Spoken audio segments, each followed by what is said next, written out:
Hello बच्चों, कैसे हो? आपका स्वागत है त्रिपाण स्टडी सेंटर में। आज जो हम करने जा रहे हैं क्लास 12 एनआईएस बोर्ड का जो है चैप्टर नंबर 40 ज्योग्राफी का, जिसमें आज हम करेंगे बायोस्फीयर यानी जैव मंडल जो है 14वां चैप्टर भूगोल का। काफ़ी महत्वपूर्ण है ये टॉपिक, हर एक बच्चों के लिए महत्वपूर्ण रहेगा जिनके सिलेबस में बायोस्फीयर है। ठीक है, और ये इम्पोर्टेंट और भी रहेगा क्योंकि जो बच्चे कंपटीशन की तैयारी कर रहे हैं उनके लिए भी ये सिलेबस को समझना काफ़ी महत्वपूर्ण रहेगा। लेकिन आपको पता है, चैप्टर स्टार्ट करने से पहले एक बात जो मैं हमेशा कहता हूँ, जिसको आपको सोचना भी चाहिए, विचार भी करना चाहिए और अमल भी करना चाहिए, वो ये है कि जब भी वीडियो देखिए पूरा देखिए, क्योंकि अधूरा जानकारी सदैव खतरनाक होता है। साथ में एक इम्पोर्टेंट बात ये भी रहता है, अगर आप पहली बार वीडियो देख रहे हो तो लाइक शेयर सब्सक्राइब करना मत भूलना, क्योंकि दोस्तों लाइक कीजिएगा तो बनाने वाले का मनोबल बढ़ता है, सब्सक्राइब कीजिएगा तो इससे ये होता है कि जब भी मैं कोई वीडियो डालूंगा उसका नोटिफिकेशन आपको समय रहते मिल जाएगा। और देखिए, शेयर का मतलब ये होता है कि आपके थ्रू ना जाने किन बच्चों को हेल्प मिल जाए, ये आप भी नहीं जानोगे, इसलिए जो है आप शेयर जरूर करो। ठीक है, व्हाट्सएप स्टेटस पे भी लगाओ। दोस्तों एनआईएस सेंटर जो है कई मानने में बहुत से बच्चों के लिए हेल्पफुल है, चाहे वो 8th क्लास हो, 9th 10th 11th 12th हो, चाहे वो एनआईएस बोर्ड के बच्चे हों, ठीक है, चाहे बीए एमए के बच्चे हो, सभी क्लासों के लिए कुछ ना कुछ जो है त्रिपाण सेंटर में उपलब्ध है। तो इसलिए आपके लिए ज़रूरी है कि आप सब्सक्राइब करके इसको चैनल को जो है सेव कर लो, नहीं तो बाद में अगर रिसर्च करोगे तो शायद आपको ये चैनल प्राप्त ना हो। तो इसलिए सोचना नहीं, विचार नहीं करना है, सब्सक्राइब करके जो है अपने पास सेव करना है। दोस्तों ये तो बात था आपके लिए, लेकिन आप देखते हैं हमारा आज टॉपिक क्या है। The next topic is the most important here, sustainable development. There is most important point here, sustainable development. Today the world has made a lot of progress. Human beings, with the help of the technical advancement and the consumption of the energy source, had made many inventions and discoveries to make their life more and more comfortable. There is an important point here. There is invention and the discover to make their life more and more comfortable. A present without a technology and the minerals and power resource, we cannot think about there is a life. It has entered in the large scale is almost every sector, to be agriculture, industry, transport, communication and domestics. Have we thought that how it is affect the life on the earth? There is a most important question here. Have there is a thought that how to effect of the life on the earth, even the situation such that our ecological is dangerous. If we continue in the fashion, most of the mineral and power resource will be consumed within the next 100 years. Stimulously, that is a fact and the endangers of four component of the ecosphere. This is a climatic system of the hydrological cycle and nutritional cycle and the biodiversity. This situation has a version there is the extent that of the resource which are the considered is renewable has become a more non-renewable. Let us example this with the one example take of the Yamuna water is daily. We have a polluted with the water such extent that is a aquatic life. Mostly fish is found in their water with a daily likely, and this water cannot be consumed despite their treatment. It has also fed the plant and their product. There is a question arise: what is the use for the water which we could not be used through the renewable? Some is the case with the air, soil, etc. due to the careless and selfish action of the human beings. There is an important point here. Due to careless and selfless action of the human being, and these natural resources are degraded to such an extent to become a non-renewable. It put a question mark on the development itself. Does it mean that the world community need to be put a full stop for further developments? And this is not all the possible. This is a dilemma is polluted to the entire humankind. A consequence effort was made to address their particular problem. I commute was formed to United Nations under the chairmanship on them of Norway Prime Minister Goro Harald Brundtland, and this is a commission was known as the United Nations Commission on the Environment and Development is a UNCED. Properly is the broad land is a commission that is important here. The little of the report prepared to the commission is our common future. In the beginning, their world has divided into two groups, developed and the developing countries, and is a blaming each other. Developed country is a blame to developing country for the rapidly population is a growth poverty and promoted the technology which will lead to the pollution. The agreement of the developing country was the extravagant lifestyle of developed country put a lot of pressure on the exciting resource. But after a lot of heated discussions and agreement, it was felt that there is would be a some common ground in which all the world should be agree to protect it for a future. It was felt that there should be a balance between ecology, economics, and technology, and there is a Brown Land Commission defined the sustainable of development as the meeting the need of the present generation without compromising to the ability of future generation to meet their own needs. The next year strategy to adopt it to the sustainable development. There is an important point here, and some states they are given below to the achievement sustainable development here. The first here, the remaining growth. The remaining growth stable development must be addressed to issue of poverty. There is the issue of poverty. The poverty increases the pressure on the environment by the flowing lifestyle that degraded to environment. For example, forest cutting for the fuel use are expanding desert by the overgrazing activity. At the same time, there are the helpless as there is and do not have an alternative source of the livelihood. The majority of people living below poverty line are found to Africa and Asia. The effort should be made to provide them to contain alternative like skill, training, education, etc., so that they can be earned to livelihood and come out of poverty. Otherwise, their every purpose of stability and stable development will be forfeited because as long as the poverty will be there. The poor people will be depend upon to the nature for their survive. That is an important point. Second here, ensuring the stable level of population. Today, one of the major challenge is to be tackled their highest rate of population growth, especially in Africa. South Asia is the Middle East, and expansion of the population has a direct link with the quality of life. The parameter like access to the education, health, housing, safe drink water, and sanitation as mean to the livelihood. It put a lot of stress on the government to provide additional facility when the population is increasing rapidly. The next point here, meeting extremely human needs. There is an important point here. This is the prerequisite for the real growth. It is evident that is unless the basic needs are satisfied, the individual cannot be participate in the growth of process. Initially, human need to include of enough food, adequate housing, fresh water supply, and the health facility. More food and the quality food should be provided because this is not just to feed people, but they are attack under to the nourishment and to be development immune system for preventing disease. The next year, changing the quality of growth. There is an important point, changing the quality of growth.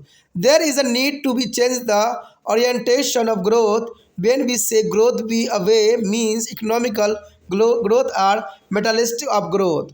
But there is a need for the making growth less materialistic and less energy intensive and more equitable. Economic and social development have to be actually reinforcing. In other words, the economical development should be pay of attention to what to better social development like education, health, sanitation, etc. Assuming that social development can be boost the economics, the area, region, and country. The next year, conserving and the enhancing their resource base. There are the moral as well as the economical agreement of this. The moral agreement that we have to preserve to the resource for the substance of next generation. But similarly, there we have a economical agreement also. The economical agreement is that we cannot say to be a poor people that is the most be remain in poverty to protect the environment. On the other side, there is a need to be challenged the consumerize of the development country and through the flowing pro-capitalist and economical system. Somewhere the process of liberalization, privatization, and globalization must be answer the problem of inequality only meet the basic human needs of common people. The challenges is the sustainability is that how we conserve resource without a guaranteeing the growth and equal access to be resource for a livelihood. Especially there is a need to be find out alternative or non-renewable source, more efficient use of resource. Discovery of new resource and discovery of low waste technology is important here. Reorienting technology and managing risk. There is an important point here. Reorienting techniques and the managing risk here. The application of the above five struggles are there for their orientation of technology in the two principles way. The first, the capacity for the invention need to be a greatly enhanced in developing country. Second, the effort by the developing country must play a vital role as far as the transfer of technology is concerned. Therefore, all the technological development must be pay of greater attention to the environmental factor, and this is closely linked to the issue of risk management, wherein the environmental impact has to be effectively immunized. There is an important point here. And the next year, Morgan's environmental and economical are discussion making. The economical and ecology should not be seen in the opposition, but the interlockings. Sustainable development require their unification of economics and ecology in international relation. यहाँ जो महत्वपूर्ण point है सतत पोषणीय विकास, देखिए काफ़ी महत्वपूर्ण है।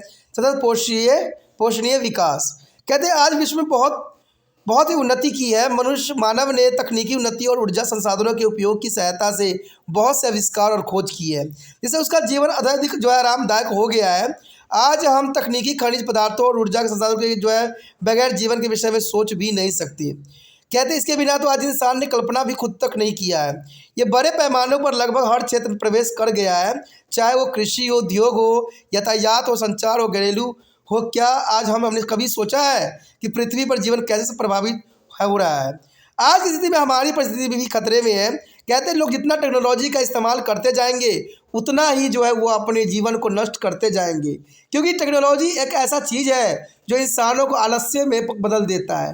कहते हैं टेक्नोलॉजी सब कुछ कार्य के लिए ज़रूरी भी है, लेकिन हर समय टेक्नोलॉजी का उपयोग करना सही नहीं है।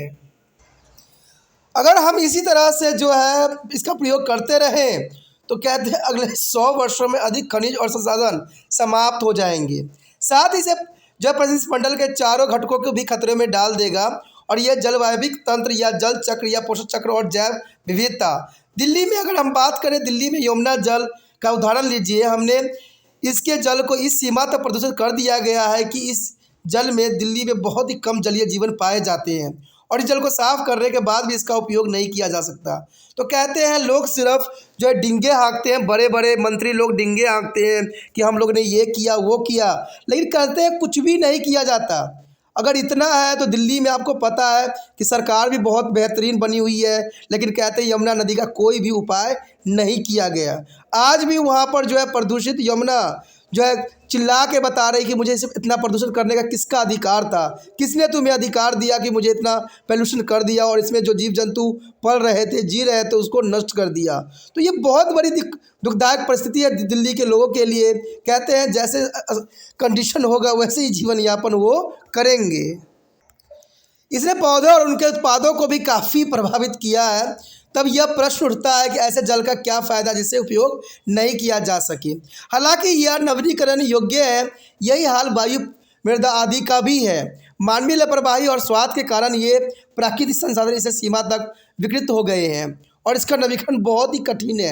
यानी नवीकरण करना संभव ही नहीं। जैसे यमुना नदी को साफ करने के बाद भी इसके पानी जो है पीने लायक नहीं रह जाता है, उसी तरह जो है नवीकरण को जो है उपयोग करने के बाद भी जो है इसको दोबारा प्रयोग करना दुष्कर्म कार्य हो जाता है। यह विकास पर जो है प्रश्न चिन्ह लगा दिया है। क्या हम विकास कर रहे हैं? ये विकास नहीं है, अपने जीवन को हमने स्वयं ही नष्ट कर रहे हैं। यानी विकास पर यह बहुत बड़ा प्रश्न चिन्ह लगा दिया है। क्या इसका अर्थ यह है कि विश्व समुदाय के आगे विकास पर बिल्कुल ही पुण्य विराम लगा देना चाहिए? यह बिल्कुल ही संभव नहीं है। यह पहली पूरे विश्व को परेशान किए हुआ है, और इस महत्वपूर्ण समस्या को हल करने के जो है विवेकपूर्ण प्रयत्न किए भी गए हैं। संयुक्त राष्ट्र ने नौवों के तकनीकी प्रधानमंत्री अगर देखें तो ग्रे हैरलेम जो वुडलैंड की अध्यक्षता में एक सीमित गठित किया था, और इस कमीशन की संयुक्त राष्ट्र पर्यावरण और विकास आयोग यानी UNCED के रूप में जाना जाता है। इसे वुडलैंड कमीशन के नाम से भी जाना जाता है। कहते आयोग द्वारा तैयार की गई रिपोर्ट का शीर्षक था हमारी साझा भविष्य। देखिए यहाँ साझा भविष्य की बात कर रहे हैं, लेकिन साझा भविष्य किसी का भी नहीं है। आरंभ में विश्व में 2 समूहों में विभाजित था, एक विकसित और विकासशील देश, और इन्हें आपस में एक दूसरे पर जो है दोष आरोपण करना शुरू कर दिया।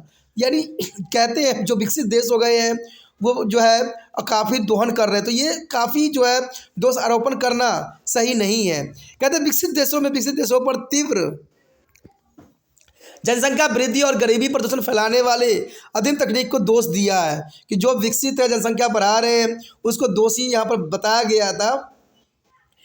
विकासशील देश का तर्क था कि विकसित देशों की खर्चीली जीवन शैली ने उपलब्ध साधनों का अत्यधिक दबाव डाल दिया है, लेकिन काफ़ी जोरदार चर्चाओं और तर्कों के बाद यह अनुभव किया गया कि कुछ ऐसे सामान्य आधार होने चाहिए जिनके भविष्य में रक्षा करने का जो विश्व एकदम हो, यानी विश्व एक सत्य हो। और ये अनुभव किया गया कि पारिस्थितिक अर्थशास्त्र और तकनीकी में संतुलन होना चाहिए। इसलिए वुडलैंड आयोग ने सतत पोषी विकास को इस प्रकार परिभाषित भी किया कि भविष्य की पीढ़ियों की अपनी आवश्यकताओं की पूर्ति करने की क्षमता के बिना समझौता किए वर्तमान पीढ़ी की आवश्यकताओं की पूर्ति हो। तो ये काफ़ी महत्वपूर्ण डेफिनेशन थी, लेकिन कहते हैं कि आज ये सब बातें जो है सिर्फ किताबी बातें रह गई है, वास्तविकता में ऐसा कुछ भी नहीं है। अब अगले पॉइंट पे बात करते हैं तो पोषी विकास के लिए अपनाई जाने वाले कुछ कार्य नीति, यानी विकास के प्राप्त करने के लिए कुछ कार्य नीति कुछ नीचे दिए गए हैं। सबसे पहली बात तो यही आता है कि आर्थिक विकास का पुण्य स्थान। सतत पोषी विकास द्वारा गरीबों को दूर करना चाहिए। गरीबी से पर्यावरण पर प्रभाव पड़ता है क्योंकि लोगों की जीवन शैली पर्यावरण का जो अवक्रमण कर देती है। उदाहरण के लिए धन के लिए वनों का काटना अथवा अधिक चराई तथा मरुस्थल का बढ़ना, ये लोग जो है असस और क्योंकि उनके पास आजीविका के वैकल्पिक साधन नहीं है। गरीबी रेखा से नीचे रहने वाले अधिकतम लोग अफ्रीका और एशिया में ही रहते हैं। देखिए यहाँ पर अगर आप बात करें गरीबी को दूर करना, देखिए ये बहुत ही नाइंसाफ़ी वर्ड यहाँ पर लिया गया है, गरीबी को दूर करना। आज तो कोई गरीबी को दूर नहीं करना चाहता है। अब सोचिएगा कि ऐसा क्यों। आजकल तो कहते हैं पढ़ाई लिखाई में भी बहुत घपला होने लग गया है। ये बात आप भली भांति जानते हो कि कई राज्यों में जो है लोगों सरकार ने ये सिस्टम बना दिया है कि जो 1 किलो के दायरे में बच्चे होते हैं उनको लिया जाता है। तो देखिए गरीब बच्चे अगर मान लीजिए वो 2-3 किलोमीटर के दायरे में होंगे और वहाँ गरीब रहेंगे तो उनको पढ़ने के भी नहीं दिया जाएगा, उनके साथ जो है भेदभाव भी किया जाएगा। तो ये बात बहुत ही दुखदायक परिस्थिति है। कहते हैं ये बहुत ही आज के समय में गंदा मजाक है, और सबसे अधिक जो ये गंदा मजाक हो रहा है वो इंडिया में हो रहा है, और इंडिया में ही होना चाहिए। कहते हैं ना ये विश्व स्तर पर ऐसी बातें नहीं करना चाहिए, क्योंकि ज़रूरी बात यहाँ पर रह गया है कि गरीबों के साथ कहते हैं गरीब अगर लकड़ी जला रहा है तो गरीबी कहाँ से आ रही है, क्योंकि उनको सही शिक्षा नहीं मिल रहा है। और शिक्षा क्यों नहीं मिल रहा है? सरकार की कुछ नीतियाँ हैं जो गलत है। अगर आप बच्चों को एडमिशन कराने भी जाओगे ना तो यही बात कहते हैं कि भाई आप अपने क्षेत्र में करो। अरे भाई हम अपने क्षेत्र में क्यों करें? क्या आपका स्कूल जो बाकी क्षेत्र में क्या दूसरे बच्चों के लिए क्या हम एडमिशन नहीं करा सकते?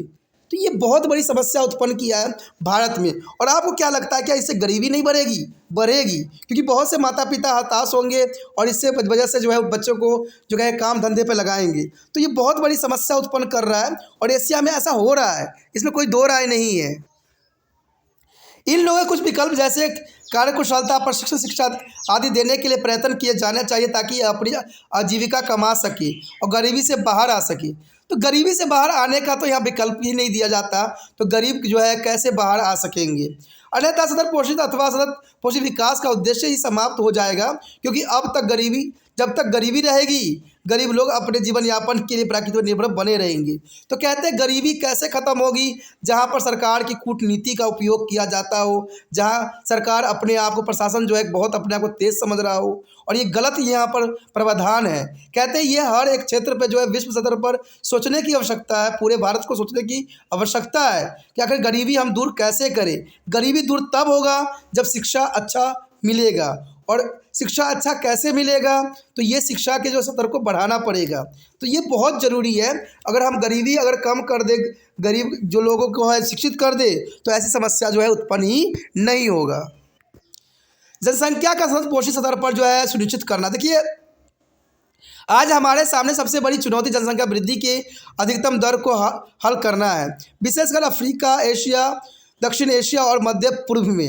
जनसंख्या विस्फोट के जीवन की गुणवत्ता, शिक्षा की उपलब्धता, स्वास्थ्य, घर और स्वच्छ पेयजल, स्वच्छता और जीवन यापन के साधनों के सीधा संबंध है। तेजी से बढ़ती हुई जनसंख्या को जो है अतिरिक्त सुविधाएं देने के सरकार का बहुत बड़ा बोझ पड़ता है। तो ये काफ़ी महत्वपूर्ण यहाँ पर बात आ जाता है। उसके पश्चात हमारे समक्ष आता है मनुष्य की आवश्यकताएं को पूरा करना। तो ये काफ़ी महत्वपूर्ण यहाँ पर पॉइंट है। कहते हैं आर्थिक विकास की वृद्धि के पुनरुत्थान के लिए पहली शर्त है, यह सर्वविदित है कि जब तक मनुष्य की मूलभूत आवश्यकताएं पूरा नहीं होगी वह विकास प्रक्रिया में हिस्सा नहीं लेगा। और मनुष्य की आवश्यकताओं को पर्याप्त भोजन, उचित आवास, स्वच्छ जलपूर्ति और स्वच्छ सेवाएं सम्मिलित है। पर्याप्त गुणवत्ता भोजन भी दिया जाना काफ़ी महत्वपूर्ण यहाँ पर बात आता है। उसके पश्चात है वृद्धि गुणवत्ता को बदलना। देखिए वृद्धि की गुणवत्ता बदलना भी कई मायने में इम्पोर्टेंट है। विकास के जो दीर्घ विन्यास को बदलने की आवश्यकता है। जब हम वृद्धि या विकास कहते हैं तो हमारा अभिप्राय हमसे आर्थिक विकास अथवा भौतिक विकास से ही होता है, परंतु आवश्यकता इस बात को है कि विकास भौतिकवादी न हो, कम ऊर्जा की खपत हो और सामान्य रूप से जो है विपरीत करने योग्य हो। आर्थिक और सामाजिक विकास एक दूसरे के आसपास में दृढ़ करने योग्य हो। दूसरे शब्दों में आर्थिक विकास के अच्छे सामाजिक विकास की ओर ध्यान देना चाहिए, जैसे शिक्षा, स्वास्थ्य, ठीक है, स्वच्छता आदि। साथ ही साथ सामाजिक विकास के किसी क्षेत्र, प्रदेश और देशों को जो है अर्थव्यवस्था को काफ़ी बढ़ाना चाहिए, जो कि काफ़ी महत्वपूर्ण है। उसके पश्चात है संसाधनों के आधार को सुरक्षित रखना और बढ़ाना। देखिए इसके लिए नैतिक और आर्थिक तर्क दिए जाते हैं। नैतिक तर्क यह है कि हमें अगली पीढ़ियों के लिए पोषण के लिए संसाधनों का संरक्षण करना चाहिए, और इसके साथ ही हमें आर्थिक तर्क को भी समझना चाहिए। आर्थिक तर्क यह है कि हम गरीब व्यक्तियों के पर्यावरण को बचाने के लिए गरीब रहने को नहीं कर सकते, यानी जो गरीब व्यक्ति है उनको लिए संसाधन देने की आवश्यकता है, और दूसरी ओर विकसित देशों में उपभोक्तावाद को चुनौती देने की आवश्यकता है। कहीं ना कहीं उदारीकरण, निजीकरण, वैश्वीकरण प्रक्रिया आम आदमी की मूलभूत आवश्यकताओं को पूरा करने में आई असमानता को दूर करना होगा। सतत पोषण में चुनौतियों है यह है कि विकास को कम किए बगैर जीवन को अपने के लिए जो है संसाधनों की उपलब्धता बनाए रखते हुए कैसे संसाधनों को संरक्षित रख सकते हैं। तो ये काफ़ी महत्वपूर्ण है, संसाधन के आधार पर सुरक्षित रखना जो बढ़ावा देने के समान है, जो कि बहुत ज़रूरी भी है। उसके पश्चात है तकनीक का पुण्य अनुकूलन और जोखिम प्रबंधन। देखिए ऊपर वर्णित 5 कार्यनीति का आश्रय तकनीकी की 2 मुख्य तरह से पुण्य अनुकूल से है। प्रथम जो है नवप्रवर्तन की क्षमता को विकासशील देशों में अत्यधिक बढ़ाना। द्वितीय विकसित देशों के तकनीकों के हस्तांतरण के प्रयत्न करने चाहिए। इसलिए सभी प्रकार के जो है तकनीकी विकास में पर्यावरणीय कारकों को ध्यान में रखना अत्यंत महत्वपूर्ण है, और यह जोखिम प्रबंधन के प्रश्न से गहराई से जुड़ा हुआ है, जिससे पर्यावरणीय प्रभाव को असरदार तरीके से कम करना होता है, जो कि काफ़ी महत्वपूर्ण है। उसके पश्चात जो है 7वां पॉइंट जो कि काफ़ी महत्वपूर्ण है, निर्णय लेने में पर्यावरण और अर्थव्यवस्था को मिलना। देखिए निर्णय लेने में पर्यावरण और अर्थव्यवस्था को मिलना काफ़ी महत्वपूर्ण है। कहते हैं अर्थशास्त्र में परिस्थिति को एक दूसरे के जो है विरोधी नहीं मानना चाहिए, बल्कि एक दूसरे से संबंधित मानना चाहिए। सतत पोषित विकास के लिए अंतर्राष्ट्रीय संबंधों में अर्थशास्त्र और पारिस्थितिक का गठन आवश्यक है।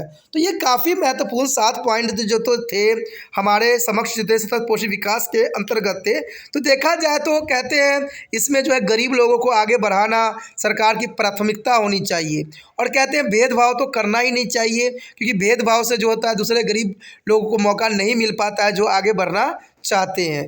तो ये चैप्टर कई मानने में बहुत महत्वपूर्ण था पर्यावरण के अंतर्गत, और पर्यावरण के बारे में हमने बहुत कुछ जाना और समझा, और एग्ज़ाम व्यू से भी ये चैप्टर काफ़ी महत्वपूर्ण है। अगर आपको अच्छा लगा तो लाइक से सब्सक्राइब जरूर कीजिए, जितना हो सके इस वीडियो को जो है अपने दोस्तों से शेयर कीजिए, ठीक है। कहते हैं अगर शेयर करना है तो इसके लिए आपको आसान तरीका है कि आपने क्या करना है, यूट्यूब से लिंक को कॉपी करना है और व्हाट्सअप स्टेटस पे कुछ समय के लिए लगा देना है। जो बच्चों को देखना होगा देखेंगे, जिनको लाभ उठाना है उठाएंगे। आपने अपना कर्तव्य पूरा किया, मैंने अपना कर्तव्य पूरा किया, कहते सब अपना कर्तव्य पूरा करेंगे तो कहते हैं जग कल्याण होना कोई बड़ी बात नहीं रह जाता है, ठीक है। पहली बार वीडियो देख रहे थे तो चैनल को सब्सक्राइब करके रख लीजिए, क्योंकि आपको पता है कि 8th क्लास से लेके जो है MA के कक्षा तक जो है यहाँ पर हर वीडियो उपलब्ध है, जो आपको समय समय पर मार्गदर्शन करता रहेगा।